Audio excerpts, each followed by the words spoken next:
રાજ્યમાં દિવસે ને દિવસે ગુનાહિત પ્રવૃત્તિઓ વધતી રહી છે. કાયદો અને વ્યવસ્થાની સ્થિતિ છે તેના પર અનેક સવાલો થઈ રહ્યા છે.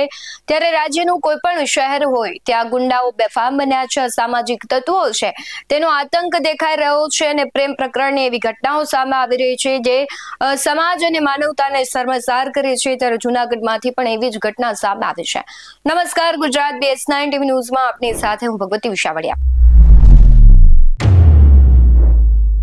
જૂનાગઢમાં કાયદો અને વ્યવસ્થાના લીરેલીરા ઉડાવતો એક સનસનીખેજ પ્રકાશમાં કિસ્સો આવ્યો છે. તોરણિયા ગામમાં એક પિતા પુત્રનું ફિલ્મી ઢબે અપહરણ કરવામાં આવ્યું. કારણ માત્ર એક હતું કે પ્રેમ પ્રકરણની અદાવત.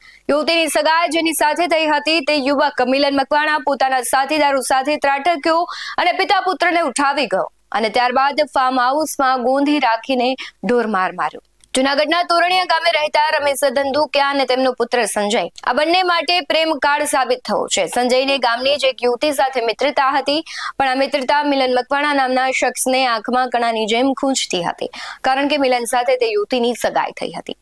મિલન મકવાણા એકલો નહીં પણ તેના મિત્રો સંજય, નિકુંજ, જયદીપ અને જમાલ સાથે ફોરવ્હીલ કારમાં સવાર થઈને રમેશભાઈના ઘરે પહોંચ્યા. ત્યાંથી પિતા પુત્રની જબરદસ્તીથી તેમનું અપહરણ કરી ગાડીમાં નાખી લેવામાં આવ્યા અને અપહરણકારો આ પિતા પુત્રને વિસાવદરના રાજપરા ગામ પાસે આવેલા એક ફાર્મ હાઉસમાં લઈ ગયા. ત્યાં લાકડીઓને ધોકા વડે બંનેને બેરહેમીથી માર માર્યો. એટલું જ નહીં, લૂંટના ઈરાદે તેમના મોબાઈલ ફોન પણ પડાવી લેવામાં આવ્યા. લોહી લુહાણ હાલતમાં પિતા પુત્રને ત્યાં જ મૂકી આરોપીઓ ફરાર થયા. બપોરે પિતા પુત્ર કોઈ રીતે ઘરે પહોંચ્યા અને હિંમત ભેગી કરીને જૂનાગઢ તાલુકા પોલીસ સ્ટેશનમાં ફરિયાદ નોંધાવી.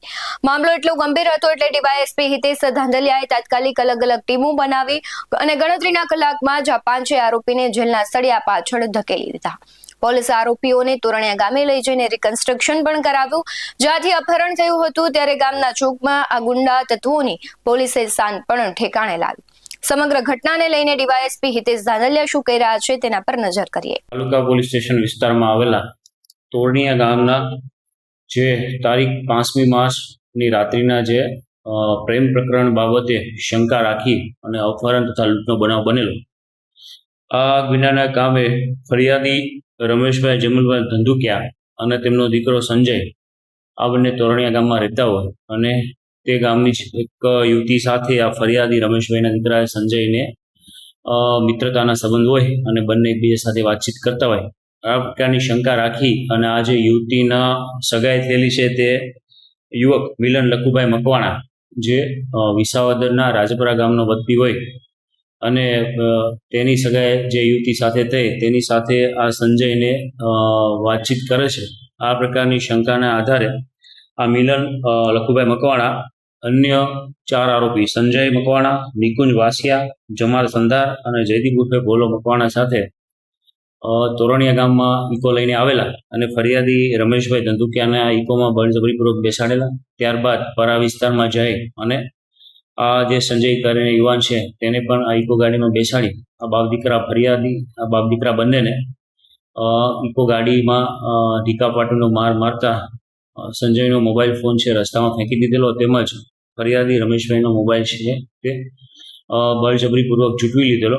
ત્યારબાદ આ બંનેને વિસાવદર તાલુકાના રાજપરા ગામમાં કોઈ ફાર્મ હાઉસમાં લઈ ગયેલા, તો ત્યાં પણ તેમને લાકડી વડે માર મારી અને સમગ્ર બનાવને છે અંજામ આપેલો. આ બાપ દીકરા બંનેને જે આરોપી છે મિલન મકવાણા તેની ભાવિ પત્ની સામે શા માટે જોવે છે અને વાતચીત કરે છે તેનો ખાર રાખી અને આ શંકાના આધારે છે આ સમગ્ર બનાવ છે બનવા પામેલો. તાલુકા પોલીસ સ્ટેશનમાં આ ફરિયાદી આ બાબતે ગુનો દાખલ કરાવેલો છે.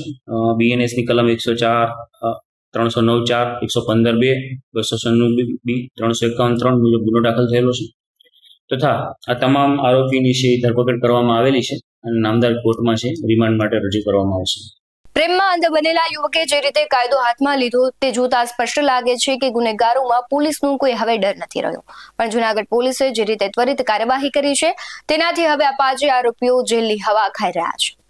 આવા જ વધુ અહેવાલો સાથે ફરી મળતા રહીશું. તમે અમારી YouTube ચેનલને સબસ્ક્રાઇબ કરવાનું, અમને Facebook અને Instagram પર ફોલો કરવાનું ભૂલશો નહીં. બાકી અવનવી અપડેટ્સ મેળવવા માટે આપ જોતા રહો BS9 TV ન્યૂઝ.